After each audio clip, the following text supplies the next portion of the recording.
ለዚህ ሀገሮች በሙሉ የተሟላው መልእክት በእንግሊዝኛ ተዘጋጅቶ የደረሳቸው ሲሆን ለህዝባቸው እንዲገልጹ ማሳሰቢያም የተሰጣቸው ናቸው። ይህ ብቻ ሳይሆን በየሀገሮቻቸው ያሉ ዩኒቨርሲቲዎችና ሚዲያዎች ደርሷቸዋል። ታዋቂ የሚባሉ ሚዲያዎች CNN፣ አልጀዚራ፣ ፕሬስ፣ ቢቢሲ ከደረሳቸው ዋነኞቹ ሚዲያዎች ናቸው። ከመጽሔቶች እነ ኒውስዊክ፣ ዘ ኢኮኖሚስት፣ ታይም ሁሉ ደርሷቸው የተነፈሱት ትንፋሽ የለም። እኒህ ሁሉ ሰምተው በእጃቸው ይዘው ለገዛ ህዝባቸው የደበቁ የዲያብሎስ ሰራተኞች ከምንላቸው ውጭ ሌላ ማን ሊባሉ ይገባል? ዛሬም እየሞቱና እየደቀቁ እያዩት እኔ ከሞትኩ ሰርዶ አይብቀል አንዳለች አህያ ራሳቸውንም ህዝባቸውንም ይዘው ሊጠፉ የቆረጡ ይመስላል መሰላቸው እንጂ ከነሱ ዕውቀትና ብልጠት ይልቅ የእግዚአብሔር ሞኝነት ይጠበባል። መጪው እጅግ የበረታ ጥፋት በእነዚህ መልእክቶችን ባፈኑና በንቀትና በትዕቢት በታጀሉ የዓለም ጉዶች ላይ ያነጣጠረ ይሆናል። ሞትን እንዲፈልጉት የሚያስገድድ ስፍር ቁጥር የሌለው በርባሪና አጥፊ እሳት ይላክላቸዋል። መልእክቶቹንም ቀንም ሌሊትም ባላቸው ሚዲያ ሁሉ ለፍልፈው ምሕረት እንደለምኑ ያደርጋቸዋል። መጪው በትርና እሳት ዛሬ ከሚያዩትና ካካለለው ስፋት በላይ በማከል መከራቸው 7 ጊዜ 7 ተባዝቶ 49 እጥፍ ጉልበት አጥቶ ከምድር ሊጠርጋቸው ይመጣል። ትርጉሙን በምሳሌ በሌላ ርዕስ እናየዋለን። አልሰማ ላላችሁት ለእናንተ ምድሪቱንና የአዳምን ዘር ያሳታችሁና ለአባታችሁ ለዲያብሎስ እንደ መስዋዕት ያቀረባችሁ ከመምህሩ ደቀ መዝሙሩ እንዲሉ ከአባታችሁ ከዲያብሎስ የበለጣችሁ ደቀ መዝሙሮቹ ናችሁ። ስለዚህም ጥፋታችሁ ምንም አይነት ጥበብና ብልሃት የማይከላከለው እስትንፋስ የማይሰጥ የትም ብትሸሸጉ የማታመልጡት እሳት ታዞላችኋል።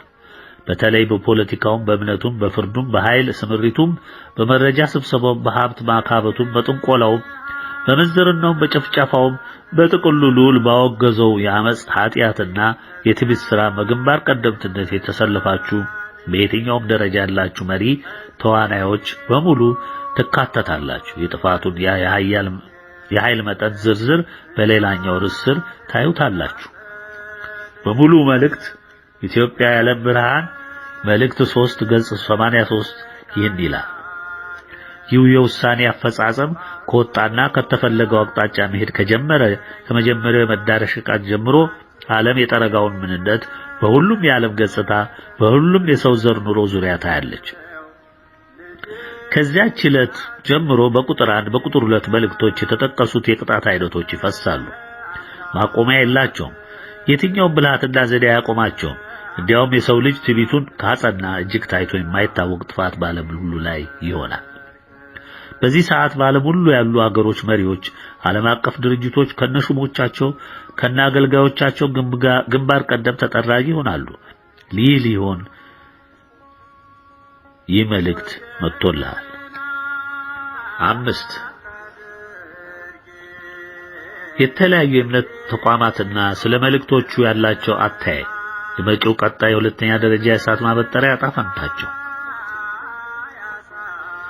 ሁሉም የመላው ዓለም ሕዝብ እንደሚያውቀው ምድራችን ስፍር ቁጥር በሌላቸው የእምነት አይነቶች የተሞላች ናት። ሁሉም እውነት ከኔ ጋር ናት ይላል። በጥበብ በሀብት በቁጥር ብዛት መስፈሪያ ራሱን ለማጽናት ሲደክምም ይኖራል። እውነት አንድ ናት። ስለ እምነት ያለውም እውነት አንድ ብቻ ነው። እሱም ልዑል ዋጋ የከፈለባት የተዋህዶ እምነት ናት።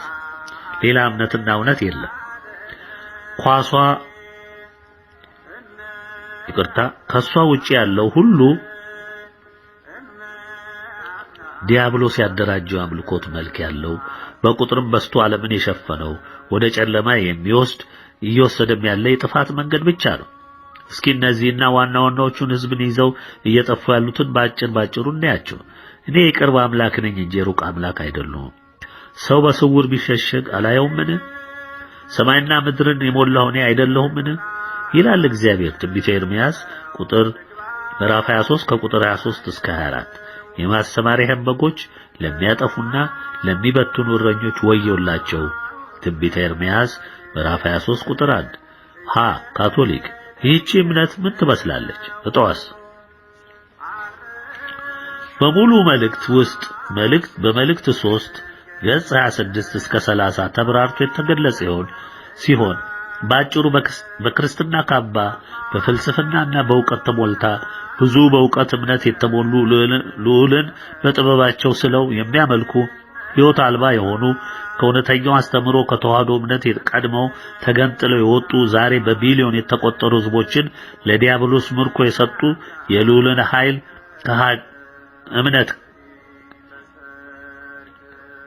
የልዑልን ኃይል ከሃዲዎች የተሰባሰቡባት ናት።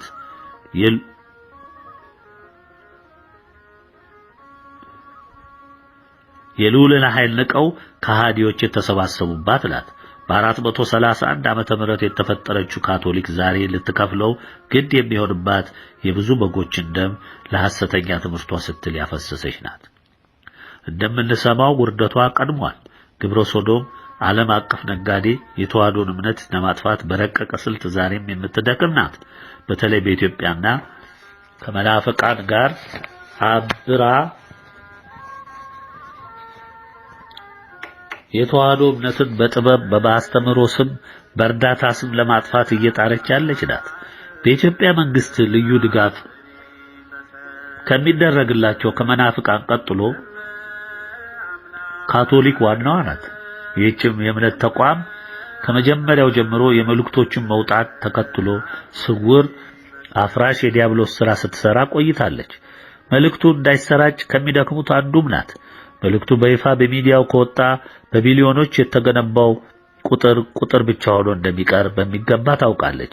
ይሁን እንጂ ልዑል በሷ እስር ቤት ከታጎረው በቢሊዮን የተቆጠረ ሕዝብ በሕይወት መዝገቡ የቀድሞም ያሰፈራቸው እጅግ ጥቂት ወገኖቹ ስላሉ በንስሐ እንዲመለሱ እስካሁን ጠብቋቸዋል። የዚህን ዘመን ሕይወት አድን የእምነት መርከብ የኖህ መርከብ የተሳፈሩትን የተገባቸውን ነጩን ልብስ የለበሱትን አሳፍራ ጉዞ የጀመረች በመሆኑ የአሁኑ ቀጣዩ የከፋው ጥፋት ሲመጣ ግን ያልሰሙት በልዑል እርዳታ ሰምተው በመርከቧ ተንጠላጥለው ይተርፋሉ ተብሎ ይታመናል። የጭንቅ መዳን ልንለው እንችላለን። ከዚህ በተረፈ ካቶሊክ የዘራችውን ታጭድ ዘንድ እጅግ ብዙ ሚሊዮኖችንና መሪዎችን ገብራ ስም አጠራሯ ሳይቀር ከምድር ፊት ይጠፋል ወይም ይጠረጋል። በጭንቅ የሚተርፉም ካሉ ትቢያ ነስንሰው ራሳቸውን ፈጭተው በታመነበት ንስሐ ለአንዲቷ የኢትዮጵያ ተዋህዶ እምነት እጃቸውን ከሰጡ ብቻ ነው በምድሪቱ ማረፊያ የሚያገኙት። የዚች እምነት ውስጥ በተለይ በዓለሙ ሁሉ ያሉት መሪዎቿ እምነቱን በጥበብ በፍልስፍና ይዘው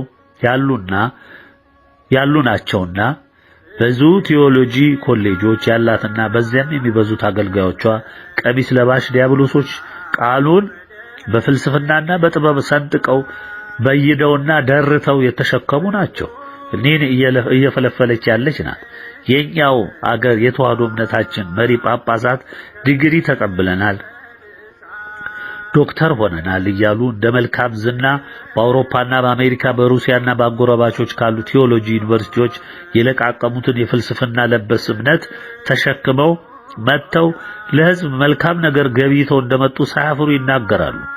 ልዑል በየትኛው ትእዛዙ በጥበብ በፍልስፍና ስበኩኝ አላለም?